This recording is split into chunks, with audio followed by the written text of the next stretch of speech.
Finding your way after a cancer diagnosis can feel, well, overwhelming. It's like you're caught in this current of appointments and treatments. But what if I told you that you could grab the steering wheel? Today, we're going to talk about how lifestyle medicine can help you become an active, really powerful participant in your own recovery. It's about turning the tide in your favor. Let's get started. This might just be the most important question to ask yourself, really. When so much feels like it's out of your hands, the science is actually pretty clear. You have a huge influence over your body's resilience, how well you handle treatment, and your health in the long run. The choices you make every single day, they matter a lot. So here's our game plan for this explainer. We'll start by understanding how all this fits in with your main treatment. Then, we'll dive into the 3 big pillars: how you feel your body, how you move it, and how you rest it. And to wrap up, we'll put it all together so you have a real, actionable plan. Okay, let's be absolutely crystal clear about something right from the get-go. Lifestyle medicine is not an alternative to your oncology care. Think of it as a powerful ally, a whole toolbox of evidence-based strategies you can use to make your body and mind stronger, which can make your medical treatments work even better. This right here, this is the core idea. Every single decision, from what you put on your plate to how you wind down for bed, is a chance to actively support your own healing. You are a key player on your own care team. And believe me, your actions have a direct impact. All right, let's jump into our first pillar, nutrition. And this isn't just about eating healthy. It's way more strategic than that. It's about fueling your body to handle the demands of cancer therapy and to really support your recovery.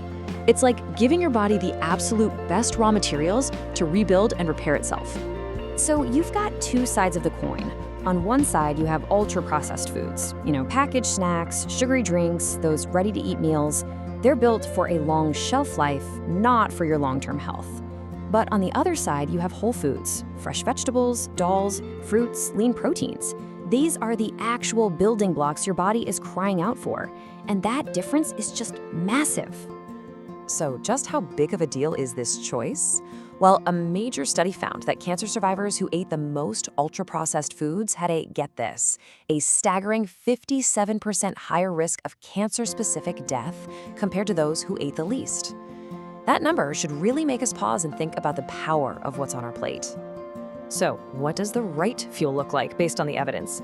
Well, the European Society for Clinical Nutrition and Metabolism, or ESPEN, gives us some really clear targets.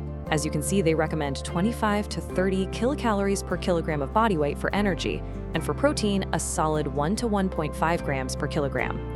This isn't about dieting. It's about giving your body the energy it needs to run and the protein it needs to repair tissue and keep muscle, especially during the stress of treatment.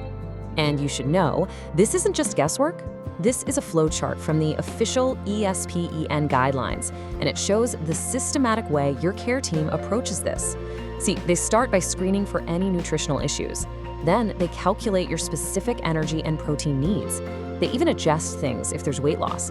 It just goes to show you that nutritional support is a precise, super important part of modern cancer care.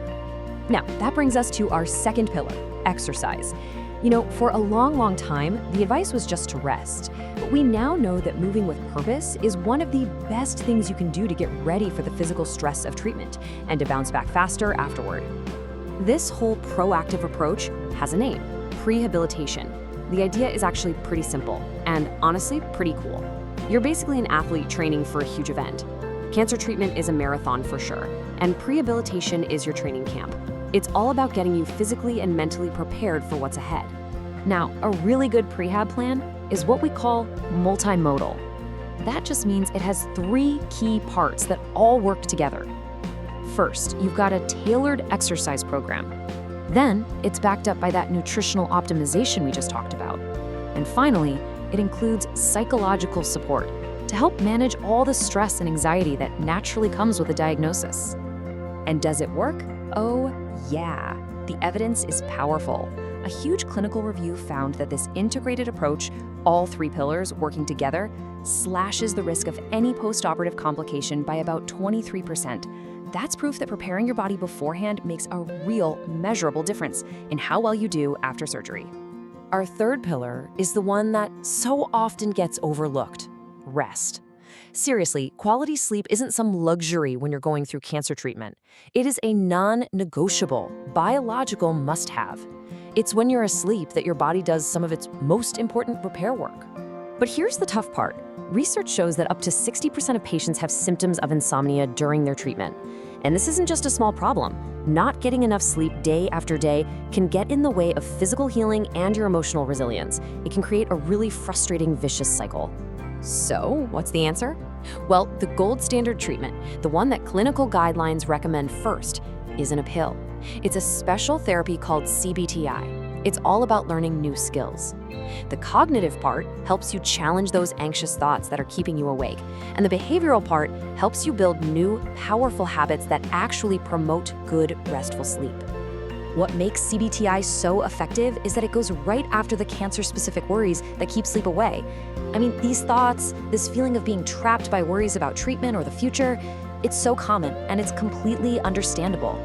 This therapy gives you the tools to cut through that noise, break the cycle, and let your body's natural sleep drive finally take over. Okay, so let's bring it all home. We've talked about nutrition, exercise, and sleep as separate things. But their real power, the magic, happens when they're combined into one single integrated plan. Think about it like this. Exercise is great for building muscle, right? But it only works if you give your body enough protein. And good sleep is what helps your body recover from that exercise. And a body that's well-fed and well-rested is just so much better at handling emotional stress. See? Each part makes the others stronger. And the impact of this synergy? It's incredible.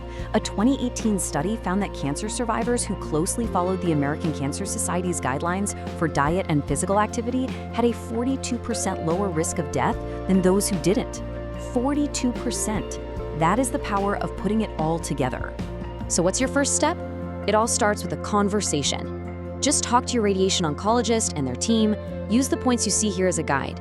In India, you might need to specifically ask for a referral to a registered dietitian or a physical therapist who knows about oncology. And tell them your goal. Say it out loud. I want to be an active, empowered partner in my own care. Look, this is not about changing your entire life overnight. It's about taking one small, doable step. So as we wrap this up, just ask yourself, what is one small thing you can talk about with your doctor or care team this week? That one little conversation could be the very beginning of you taking back control. Please remember, this explainer is for educational purposes only. You should always consult with your radiation oncologist or your medical team to get personalized advice that's right for your specific situation. This has been an explainer from the RadioTherapy India project. Thank you so much for your time. For more information, please do visit our website.